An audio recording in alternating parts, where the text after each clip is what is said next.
तुरला भरा बहाव रंगदार नहीं के रोस डराना।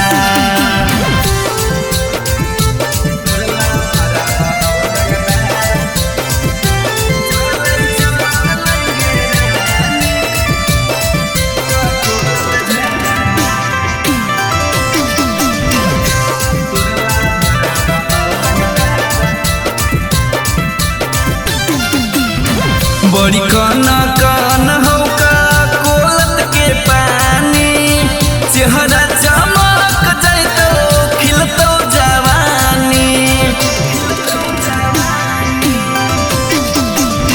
बड़ी कन कन होका कोलत के पानी, चेहरा चमक जाइतो खिलतो जवानी।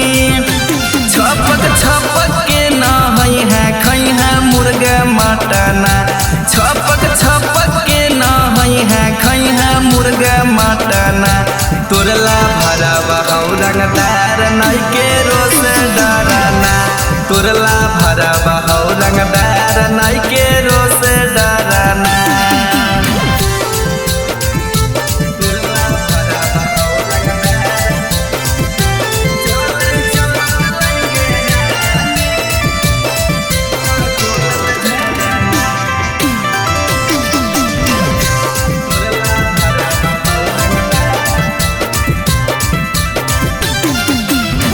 अइलौ गरमिया जानू छुटतौ पसीना, चल चल गे चल जानू हमर हसीना। अइलौ गरमिया जानू छुटतौ पसीना, चल चल गे चल जानू हमर हसीना।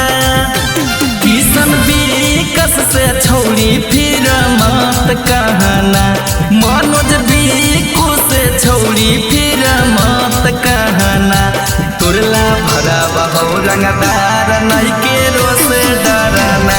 तुरला भरा बहाव रंगदार